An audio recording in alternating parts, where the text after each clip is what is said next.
오늘 성경 말씀은 누가복음에만 나오는 이야기입니다. 사복음서를 이렇게 보면 어떤 사건은 요한복음에만 기록이 되어 있고 어떤 내용은 누가복음에만 기록되어 있는 내용이 있는데, 오늘 이 삭개오 관련된 이야기는 마태나 마가나 요한은 기록하지 않았습니다. 그러니까 사람들마다 예수님의 어떤 말씀, 어록이라고 하죠. 그리고 어떤 그 사역의 특정 부분에 대한 의미 부여를 하고 기억하는 부분이 있는데, 어떤 분들은 별로 관심이 없거나 지나치는 경우가 있죠.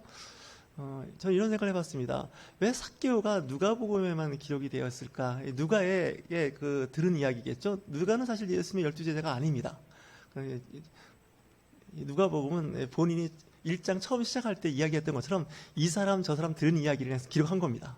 예수님의 제자, 예수님과 같이 동행했던 사람들의 이야기를 들어서 기록한 것이 누가복음입니다. 근데 누가복음에 이 삭개오 이야기가 있습니다. 근데 아마 그 외에 여러 가지 이야기가 있었을 텐데 특별히 삭개오 이야기를 누가는 기록을 했습니다. 예수님께서 이제 예루살렘으로 가시기 전에 여리고라는 곳으로 이제 들어가기 위해서, 여리고 성이죠. 여리고 성 읍내로 들어가기 전에 하나의 일이 하나 있었습니다. 앞을 못 보는 맹인이 예수님이 지나간다는 말을 듣고 소리를 지릅니다. 다윗의 자손 예수여, 나를 불쌍히 여겨서. 그 얘기 뭐냐면, 내가 앞을 못 보고 있으니 내 눈을 뜨게 해주십시오라고 하는 그런 소리를 이제 내는 거죠. 이미 그때는 예수님을 추종자들이 많았습니다. 수천 수만 명이 예수님을 막 이렇게 옹립하면서 가는 중이었기 때문에 앞에서 이렇게 진도랄까요? 나가는 길을 이렇게 방해하는 사람들에 대해서 주변 사람들이 성가시를 했죠. 조용히 좀 하라고. 앞에서 떠들면 안 된다고. 그랬을 겁니다. 근데 이 맹인은 계속 소리를 지릅니다. 다윗 자손 예수여, 나를 불쌍히 여서, 나를 불쌍히 여서 내 눈을 뜨게 해주십시오. 이렇게 했더니 예수님께서 그 맹인을 부릅니다. 그래서 거기서 바로 눈을 뜨게 해주죠.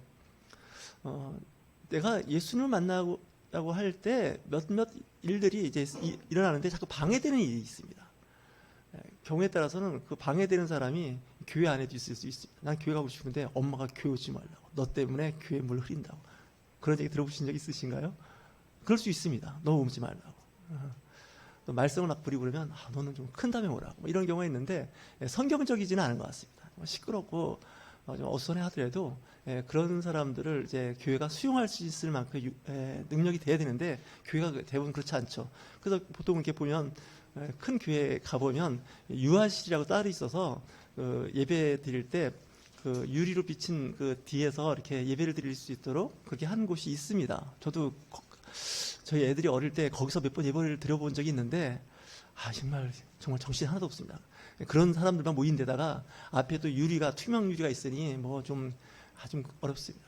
근데 대부분 예배 시간은 조용하고 뭔가 집중할 수 있는 환경을 만들려고 하는 뜻은 좋은데 예수님의 사역하고는 안 맞는 것 같습니다. 예수님의 사역은 늘 어수선했던 것 같아요. 온갖 사람들이 막 거기에 섞여 있고 시끄럽고 저기 여기서 살려달라, 나 아프다, 나 예수님 만나려고 며칠 전부터 예약했는데 왜 안 만나게 해주냐. 여러분 혹시 큰 대학병원 같은 큰 병원에 가면, 특히 인기 있는 진료부서에 가면 사람들이 많이 몰려있죠. 많이 몰려있는데 그 순서를 자칫 잘못 이렇게 바꿔놓으면 그 바깥 외래에서 싸움이 납니다. 내가 먼저 왔고 먼저 예약했는데 왜 나를 늦게 들여보내느냐. 이렇게 해서 일들이 벌어지지 않겠습니까? 예수님 사역도 마찬가지였던 것 같아요. 사람들이 몰릴 때는 정신없이 몰려드는데 예수님하고 한번 손 한번 잡아보는 거, 예수님하고 한번 이렇게 대화 한번 하는 게 이게 꿈인데 이게 쉽지가 않습니다. 우리 교회는 다행히 그럴 일은 없어서 다행인 것 같습니다. 언제든지. 근데 예수님이 이제 그런 상황에 있을 때 용감한 사람들은 이런 주위 상황을 잘 고려하지 않고 무조건 이게, 요즘 말하는 시체말로 하면 들이미는 거죠. 여러분들 그 들이미는 사람 좋아합니까? 별로 안 좋아하죠. 그냥 대충 막 들이미고 그러면 이러면 안 된다고 그러는데 나중에는 할 수 없이 이제 만나게도 해주고 기회를 주죠.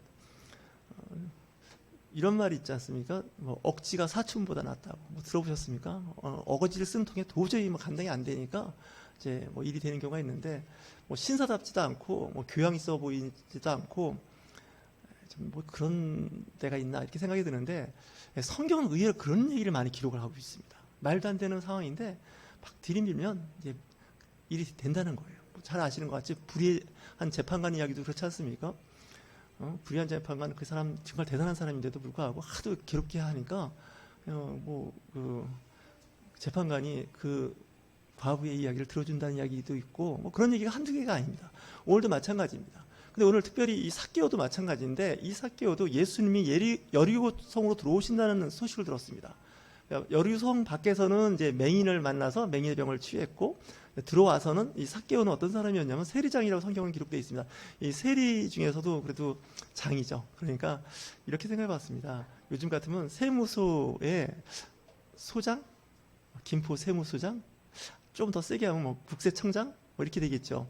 그러니까 상당히 그 세무 쪽에서는 영향력 있는 사람입니다. 근데 이 사람이 키가 작았고 또 예수님을 만나고 싶었고 또 어떤 분인지 알고 싶은데 도저히 자기는 가까이 갈 수가 없는 겁니다. 몇 가지 이제 생각을 해볼 수가 있는데, 예수님 주변에 너무나 많은 사람이 몰려 있으니 자기는 이제 접근도 안 되고, 또 자기는 또 직업이 세리고 세리장이다 보니 이미 다 그 지역에 알고 있는 거 아닙니까? 여리고 성에서 아마 세리장을 했던 것 같습니다.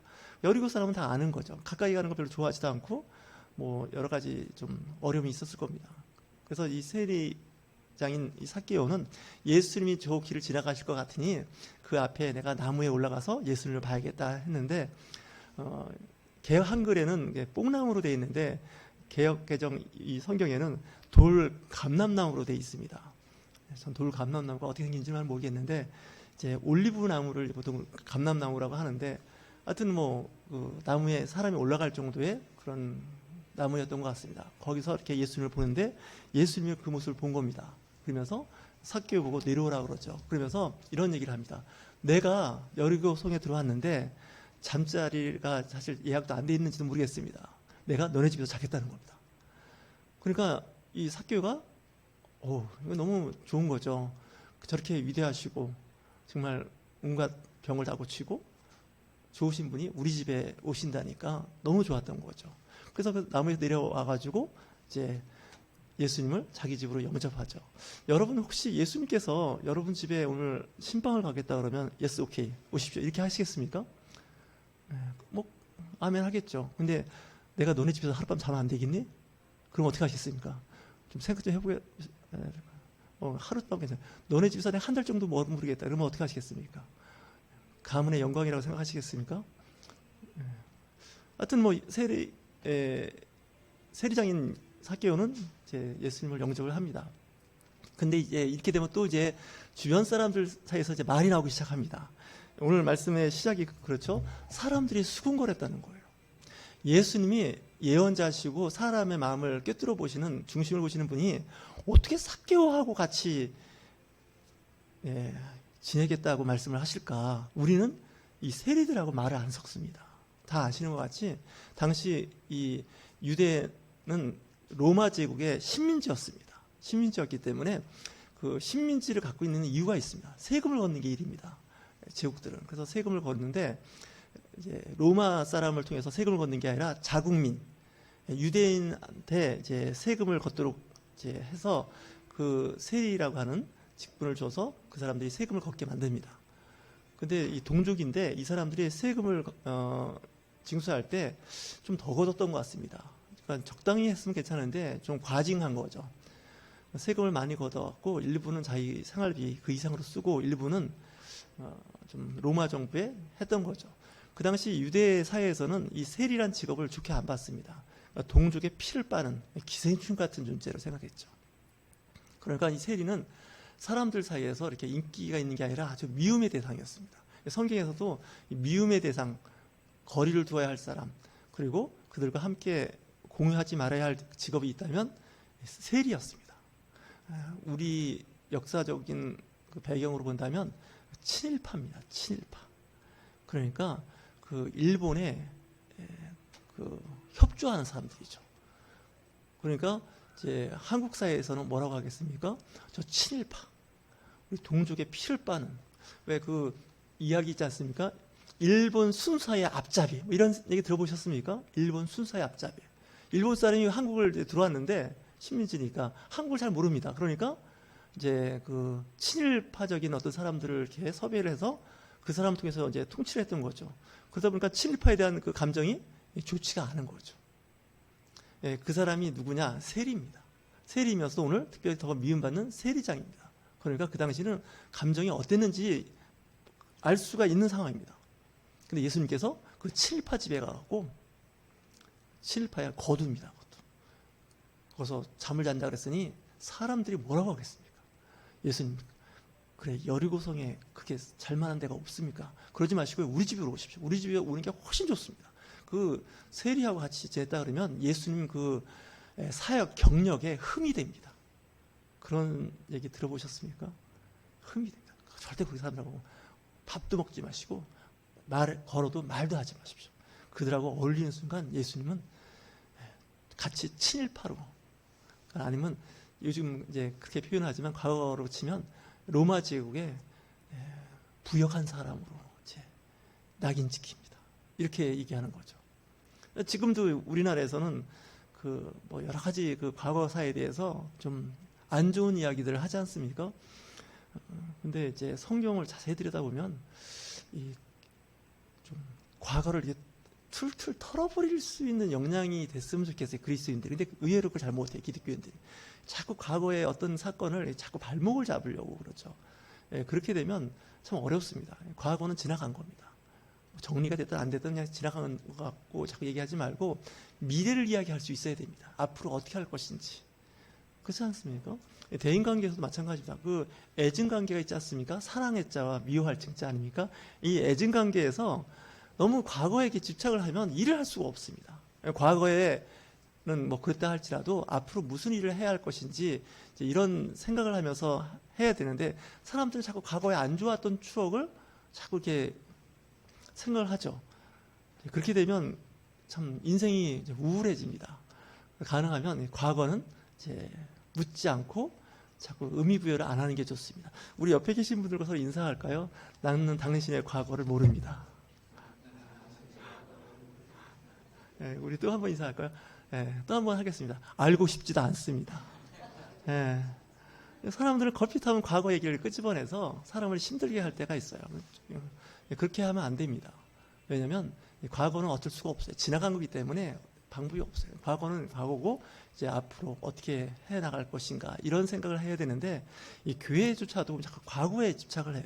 예수님도 보면 이 과거를 굉장히 싫어하셨던 것 같아요. 과거에 그가 뭐 세리였던, 세리장이었던, 아니면 어떤 죄인, 창기들하고 어울리지 않습니까? 예수님의 12제자 중에 직업이 하나 있지 않습니까? 레위. 그 사람 직업이 뭘까요? 세리예요. 세리를 제자로 삼는다는 건 예수님의 그 제자 그 관리에서는 상당히 안 좋은 경우 아니겠습니까? 근데 예수님은 그 레위, 그 마태죠. 마태복음의 저자라고 하는 그 사람을 자기의 제자로 삼지 않습니까? 그러니까 마태복음이 있는 거 아니겠습니까? 근데 우리는 이제 그런 거에 대해서 좀 툴툴 털어버렸으면 좋겠는데, 아직도 일부 이제 어르신들이 좀 그렇죠. 특별히 우리나라는 분단 국가이다 보니 과거에 북한에서 좀 잘 살던 분들이, 아니면 또 신앙생활 잘 하셨던 분이 이제 월남을 하시지 않습니까? 6.25 전후로 해서 월남을 했는데, 그분들이 아직도 그 생각이 과거의 그 피해의식에 젖어 있어요. 세월이 50년, 60년이 지났는데도 아직도 그 생각을 하고 계시더라고요. 그러면 이제 제가 이런 얘기 하면 그렇죠. 그분들은 너는 그런 거 경험 안 해봐서 모른다고. 그렇죠. 경험을 안 해봤으니까 모르지만, 경험 못 해봤다고 해서 자꾸 과거를 이렇게 해서 이제 그 세상을 그런 쪽으로 몰고 가면 그 좀 곤란하다는 생각을 해봅니다. 자꾸 새로운 시대, 새로운 미래를 이렇게 열어가야 되는데 자꾸 과거에 집착을 하게 되는 거죠. 살면서 자꾸 과거라는 것이 사실 뭐 의미가 없다는 건 아닙니다. 과거는 분명히 있었고 그 과거를 통해서 내가 현재에 있는 건데, 예수님의 사역을 보면 과거의 어떤 일들에 대해서 그렇게 집착한 거 없으세요. 그래서 예수님은 제가 보기엔 진보입니다. 좀 말이 좀 표현이 이상하지만 과거에 이렇게 집착하지 않으세요. 그래서 현재와 미래를 자꾸 이렇게 의미 부여해 나가죠. 과거의 그 어떤 것들에 대해서 너무 집착하지 않아요. 심지어는 이 유대인들한테서는 굉장히 중요한 인물이 있습니다. 모세가 있었고요. 모세도 있었고, 그 전에는 누가 있었어요? 아브라함이 있었어요. 유대교의 창시자는 아브라함이란 말이 나올 정도예요. 유대인들은. 아브라함은 믿음의 조상이라 그래요. 근데 예수님은 그걸 어떻게 정리하시냐면 아브라함보다 더 큰 자가 나다라고 얘기하는 거예요. 이건 유대인들한테 용서받지 못할 얘기예요. 어떻게 우리 믿음의 조상 아브라함보다 더 큰 자가 나다 얘기를 하겠습니까? 다윗 왕과 솔로몬보다 내가 더 먼저 있었다는 거예요. 더 위대하다는 거예요. 이거는 진짜 신성모독죄입니다. 그 당시는. 근데 예수님은 과거로 그냥 이렇게 정리해버립니다. 그래서 내가 하는 말을 잘 들으라는 겁니다. 내가 하는 방법대로 신앙생활을 하라는 겁니다. 그 방법이 뭐냐? 세리, 죄인, 그들과 함께 교제하라는 거예요. 그들을 구원에 이르도록 인도하라는 거예요. 예수님께서 이 세리장한테 하신 말씀이 뭘까요? 오늘 이 집에 구원이 이르렀다는 거예요. 이건 굉장히 축복입니다. 세상 사람들은 저건 아닌 것 같습니다. 저 사람을 알면 목사님 그런 말 할 수 없습니다. 이렇게 나오는 겁니다. 목사님 저 여자를 안다면요 절대 그 여자 앞에서 말 섞지 마세요. 큰일 납니다. 이런 얘기인 거예요. 근데 예수님은 관계없어요. 심지어는 그 당시 잘 나가고 신앙생활 바른 생활 한다는 사람들이 하는 말이 있었습니다. 예수님에 대해서 뭐라고 얘기했는지 아십니까? 예수 그 제자들 포도주를 즐기면서 고기를 탐하는 사람이라고 이렇게 평하는 말을 했어요. 예수님의 사역을 자세히 보면요 저녁마다 회식을 하실 것 같아요. 회식도 그냥 대충 하신 게 아닌 것 같아요. 거나하게 취하셨던 것 같아요. 고기하고. 잘 모르신다고요? 사복음서 한번 잘 읽어보십시오. 그 사복음서에 한 군데 나옵니다. 한 줄 나옵니다. 성경 읽으실 때 한번 찾아보십시오. 예수님이 뭐라 하셨다고요? 늘 포도주에 취하시고 고기를 탐하시고 오늘 말씀에 은혜 받았다고 또 오늘 저녁 때부터 또 이렇게 와인과 함께 고기를 하시면 안 됩니다. 그 얘기는 뭐냐면 예수님이 죄인들과 친구가 됐다는 것은 그 당시 사람들이 늘 이제 삶이 힘들고 지치니까 술과 고기 먹는 게 굉장히 좀 귀한 음식이었던 거죠. 그러니까 이제 예수님은 잘은 모르지만 헌금이 거치면 술 먹고 고기 먹고 다 써버리는 것 같아요. 제가 이렇게 설교하면 예수님의 그 신성이 막 금이 갈까봐 좀 미안한 얘기지만 예수님 그렇게 하셨어요. 그러니까 그 당시 바리새인과 서기관들이 볼 때는 이건 아닌 거예요. 이건 해도 너무 아닌 거예요. 뭐 죄인들하고 놀고 죄인들하고 이렇게 교제할 뿐만 아니라 이제 그 집에 가서 잠을 자질 않나. 예수님이 12명의 제자를 스펙트럼을 쫙 봤더니 거의 대부분 다 백수고 그나마 좀 직업이 있다는 거가 어부 4명 거기다가 그 당시 가장 인기 안 좋은 세리, 마태 이런 사람들하고 있다는 자체가 이렇게 별로 이렇게 썩 좋은 엘리트 집단이 아닙니다. 교회도 자세히 들여다보면 그 엘리트들이 모여있는 교회 같으면 참 좋을 것 같습니다. 대화가 통하지 않습니까? 그리고 합리적이고 이성적이고 논리적인 사람들끼리 모이면 좋습니다. 근데 좋은 교회 같아 보이진 않아요. 그런 교회는 제가 예언할게요. 없어집니다. 이상하게 없어집니다. 왜 그럴까요? 없어집니다. 근데 막 좀 소외되고 세상 사람들이 볼 때 그런 사람들이 모여서 이렇게 같이 예배드리는 그런 데는 사람들이 점점 변해지겠죠. 경건한 그 교회들은 오래 갑니다. 안 없어집니다. 그 교회 사적으로 보면 교회가 처음엔 그렇게 시작했다가 나중에 교회가 귀족화돼 버립니다. 귀족화되면서 교회가 없어져 버립니다. 예배 시작하기 전에 그 터키 이야기가 나왔는데 그 터키에 갔다 오신 분들이 하는 얘기가 있습니다. 그 요한계시록에 나오는 그 7교회가 다 터키에 있습니다. 터키를 한번 여행 갔다 오신 분들은 그러더라고요. 성경책을 읽은 것 같다는 거예요. 가이드를 잘 만났겠죠. 그래서 그 신약의 상당수는 이 터키 지역을 중심으로 일하는 일들이 많기 때문에 그 터키를 많이들 갔다 오시는데 성경책 읽기 싫으신 분들은 한번 터키 여행 한번 해보십시오. 그러면 제가 성경 일독한 걸로 인정해드리겠습니다. 근데 갔다 오신 분들이 하는 말이 있습니다. 갔더니 유적지가 다 돌밖에 남아있다는 게, 돌덩이들만 남아있다는 거예요. 볼 게 없다는 거예요. 그 요한계시록에 이렇게 야단도 맞고 칭찬도 받던 교회들이 다 없어졌어요. 왜 그랬을까요? 저는 이런 생각을 해봐요. 교회가 귀족화되면 없어집니다. 좀 표현이 이상하지만 좀 그런 것 같아요. 그래서 오히려 교회는 늘 소외되고 세상으로 버림받고 어려운 사람들이 좀 있어야 됩니다. 물론 그런 사람들로 다 채워지라는 얘기는 아닙니다. 오해하시면 안 됩니다. 그런 사람들도 있고 귀족 같은 사람도 있고 부자도 있고 뭐 고급 공무원들도 있고 또 그런 사람이 있으면서 같이 교제하는 게 교회입니다. 교회에서는 그래서 신분적인 그런 게 없어야 됩니다. 근데 교회 가도 이제 그게 있습니다. 그래서 어느 교회 한번 목사님하고 이야기할 기회가 있었는데 거기는 구역 나눌 때 대충 대화가 통하는 사람들끼리 이렇게 구역을 만들어놨다고 하는 거예요. 그러니까 귀족은 귀족대로, 지식인은 지식인대로 뭐 이렇게 해놓으면 근데 참 좋은 것 같긴 해요. 연배도 비슷하죠, 생활 수준도 비슷하죠, 쓰는 언어도 비슷하고. 근데 이상한 건 뭐냐면 이게 문제가 심각하다는 거예요. 그래서 막 섞어놓잖아요. 섞어놓으면 잘 될 것 같은데 또 안 된다는 거예요. 쉽진 않은데 근데 섞여서 잘 어울릴 수 있으면 좋다는 거죠. 이제 우리 이 개신교에서는 잘 보면 이 선교회가 많습니다. 공무원 선교회, 뭐 교사 선교회, 이렇게 이제 그 경찰 선교회라든가 뭐 교정 선교회, 이렇게 선교회가 많은 거는 비슷한 사람끼리 모여서 선교를 하는 건데 이건 참 좋은 겁니다. 좋고 또 한편 교회에서 예배 드릴 때는 빈부 격차 없이 또 예배를 같이 드립니다. 그래서 작은 교회, 큰 교회, 특별하게 특수화된 교회들이 있는 건데 나쁘다는 건 아닙니다. 다 있는데 가능하면 나보다 못한 소외된 그런 사람을 풀 수 있는 역량이 있으셔야 된다. 그래서 그리스도인이 된다는 건 나와 생각과 뜻이 다른 사람을 잘 품고 이해하려고 노력하는 것이 이제 중요하죠. 우리 옆에 계신 분들과도 한번 인사하겠습니다. 당신이 옳습니다. 당신이 옳다니까요. 좀 더 기분 나쁜 말이지 하겠습니다. 내가 틀렸습니다. 좀 완화하게 표현하겠습니다. 나도 틀릴 수 있습니다. 이게 되면 괜찮습니다. 근데 이게 안 됩니다. 나는 항상 옳고 상대방은 다르거나 틀렸다고 이렇게 정죄하는 것까지는 아니지만 그게 구분을 짓는 순간 대화는 안 됩니다. 내가 좀 생각이 모자른 것 같다고, 내가 생각이 좀 짧았던 것 같다고, 내가 잘못 생각한 것 같다고, 내가 그 부분에 대해서는 잘 몰랐던 것 같다, 이렇게 얘기하는 사람하고 교제하면 행복합니다. 근데 나는 잘못한 거 하나도 없다고 막 우기면 대화는 이제 단절되는 겁니다. 저희 목회자들 모이거나 좀 사회적으로 좀 나름대로 어떻게 보면 하는 분들의 특징이 자기도 틀릴 수 있다는 생각을 거의 안 하더라고요. 그분들의 특징이. 자기는 틀렸다 생각 안 하는 거예요. 자기는 맞는 얘기를 한다는 거죠. 이렇게 되면 안 됩니다. 내가 이렇게 얘기는 했지만 내 생각이 다 맞지 않을 수도 있다고, 다를 수도 있다고 이렇게 얘기를 하면 싸움이 잘 안 납니다. 대화할 때.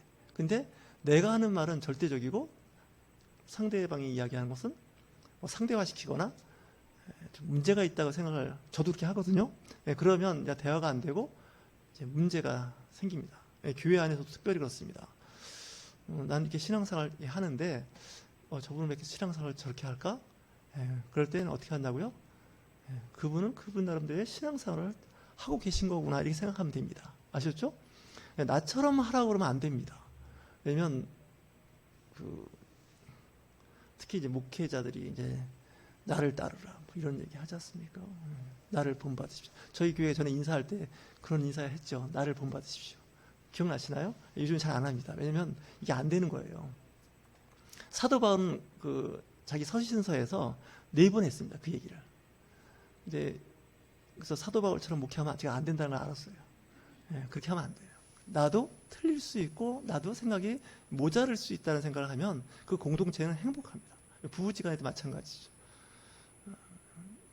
왜냐하면 이렇게 부부지간에 서로 이야기를 하다 보면 상대방의 말을 우리 그냥 무시하는 경우가 많습니다. 아내는 아내대로 남편 하는 말을 무시하고, 아내에 대해서 남편은 또 남편대로 고집 부리고, 그러면 안 되고, 내가 좀 이런 일 때문에 힘든데 좀 도와달라든지, 뭐 그렇다고 해서 도와주진 않습니다. 저도 잘 안 도와주는데 그래도 좀 말을 잘하는 게 필요하죠. 요즘에 이제 나오는 말이 그런 얘기를 하더라고요. 말을 좀 이쁘게 하라는 거예요. 제가 전에 그런 얘기를 몇 번 들었어요. 목사님, 좀 말씀 좀 이쁘게 하면 안 돼요? 우리 옆에 계신 분들하고 또 한번 인사할까요? 좀 말씀 좀 이쁘게 하면 안 되나요? 좀 이쁘게 해야 되는데 이게 마음이 안 이뻐서 그런 건지 모르겠는데 안 이쁜 얘기를 하는 거예요. 가시돋친 말을 한다고 하지 않습니까? 그럼 찔린 사람이 가만히 있겠습니까? 유혈이 낭자한데 내가 지금 유혈이 낭자하니까 또 그 사람도 가시돋친 말로 대응하는 거죠. 그러다 보면 어떻게 돼요? 고슴도치 사랑처럼 가까이 할수록 통증만 오는 거죠. 고통만. 근데 가만히 보니까 그 부부가 다 대부분 고슴도치 부부 아닙니까? 어떠세요? 그래서 혼자 사는 게 은혜입니다. 예. 고슴도치 혼자 살면 무슨 상관이 있습니까? 찔릴 사람이 없는데. 그러니까 사실 이 고슴도치 부부들이 너무 많은 거죠. 교회 안에서도 그 고슴도치 성도가 있는 거죠. 그러면 여러분들은 어떻게 하겠습니까? 고슴도치를 어떻게 상대하시겠습니까? 저는 그 일본말로 얘기하면 가리방이 있습니까? 가위로 다 잘라줘야 됩니다. 가시 뽑자니 너무 힘들고. 그러니까 그게 참 중요한 거예요. 그러니까 신앙생활 할 때 이거 잘 하셔야 됩니다. 예수님도 그 사역을 할 때 아주 불편한 사람들이 있었을 거예요. 저 사람은 좀 안 만났으면 좋겠다. 근데 만나세요. 근데 예수님은 오히려 신앙생활 잘한다는 사람을 되게 싫어하셨어요. 보면 이 사복음서 자세히 보면 그 당시 신앙생활 좀 잘했던 사람들이 서기관급의 바리새인들입니다. 성경에 정통했고 성경을 많이 압니다. 근데 예수님은 그들을 뭐라고 그래요? 심한 얘기를 합니다. 뭐라고 얘기하냐면 독사의 자식이라는 얘기까지 하는 거예요. 회칠한 무덤이라는 거예요. 더 심한 말은 마귀라는 거예요. 이러면 안 되지 않습니까? 근데 예수님은 영적으로 그들의 중심을 보시는 거예요. 딱 보니까 성경을 잘 압니다. 여러분들 이거 알아두셔야 됩니다. 마귀가 성경을 다 알고 있다는 거예요. 여러분들보다 저보다도 마귀가 뭘 더 잘한다고요? 성경을 아주 잘합니다. 정말 잘합니다. 왜냐하면 마귀의 성품이 그래서 저는 마귀는 공부 잘했다고 보는 사람입니다. 얼마나 공부를 잘했냐면 성경을 통독하는 사람이에요. 다 외웠던 사람이에요. 근데 이 방향성이 잘못 잡힌 거예요. 이 말씀이 내게 적용이 돼야 되는데 이게 자꾸 상대방으로 가면 위험해집니다. 저 말씀은 내게 적용되면 좋겠다 이렇게 생각을 해야 되는데 이 말씀은 저 집사가 들으면 좋겠는데 뭐 이렇게 나오지 않습니까? 그렇게 되면 잘못됐고 그 다음부터 성경책 안 읽는 게 좋습니다. 그 집회 안 가는 게 좋습니다. 왜? 그 순간 나는 점점 마귀가로 가는 거예요. 사실은. 근데 대부분이 그래요. 저도 그랬습니다. 이건 제 아내가 들었으면 좋겠다. 뭐 이런 거 있지 않습니까? 아니면 내 남편이 들었으면 좋겠다. 그거 안 됩니다. 그래갖고 당신 이번 집회 한번 가봐. 당신이 들으면 딱 좋을 말씀 하고 있어. 이게 덕담이 아닌 거예요. 정말.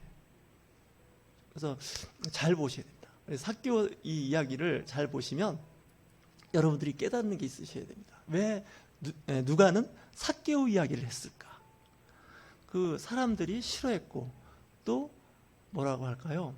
아주 낙인을 찍었던 사람 아닙니까? 친일파 아니면 용공 세력이라 아십니까? 주사파, 빨갱이, 좌파, 이런 그 이름이 붙어 있는 그들을 예수님은 품었다는 거예요. 또 반대로 아주 그저 구우파들, 아주 자본주의자들 이런 사람들도 예수님을 다 품었던 거예요. 그러면서 이 집에 구원이 이르렀다는 거예요. 그러니까 극좌파의 집안에도 진보 쪽에도 구원이 이르고 또 반대로 극우파, 그죠? 아주 보수적이고 우리 그냥 욕하죠. 수구 꼴통집에도 뭐가 이르렀다고요? 구원이 이르더라는 거예요. 그게 뭐냐? 예수 그리스도의 복음이 전파됐을 때 이야기예요. 그럼 그들이 서서히 변화되기 시작하는 거죠.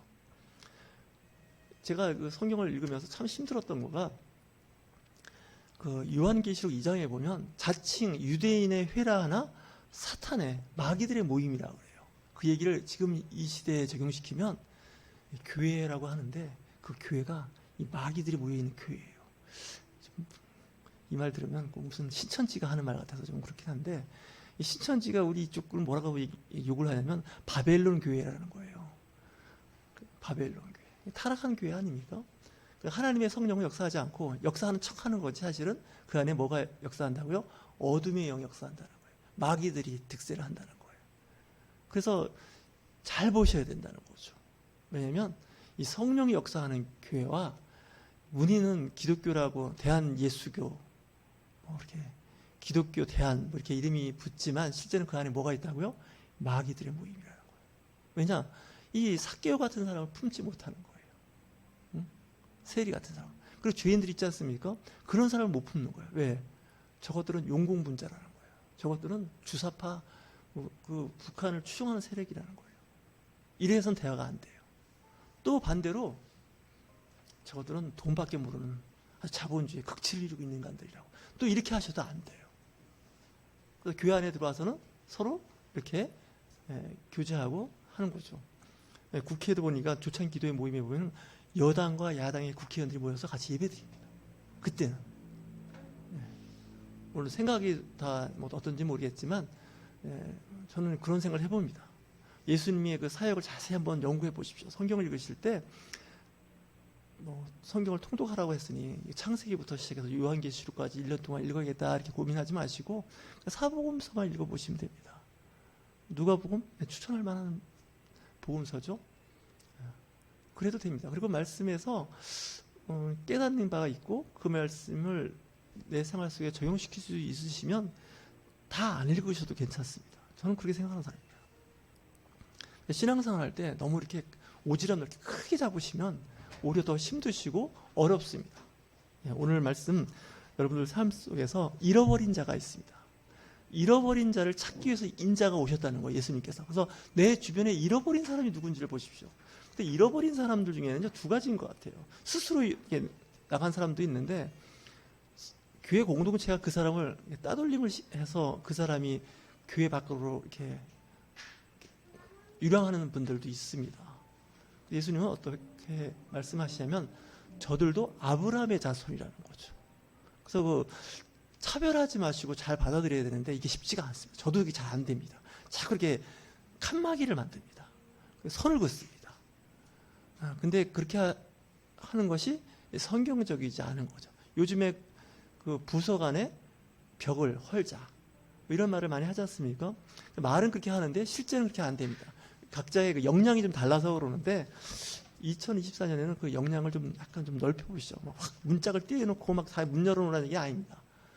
문 닫힌 문을 좀 빗장을 살짝 열어놓든지 하여튼 조금씩 열어가시는 저와 여러분이 되시길 주의로 축원합니다.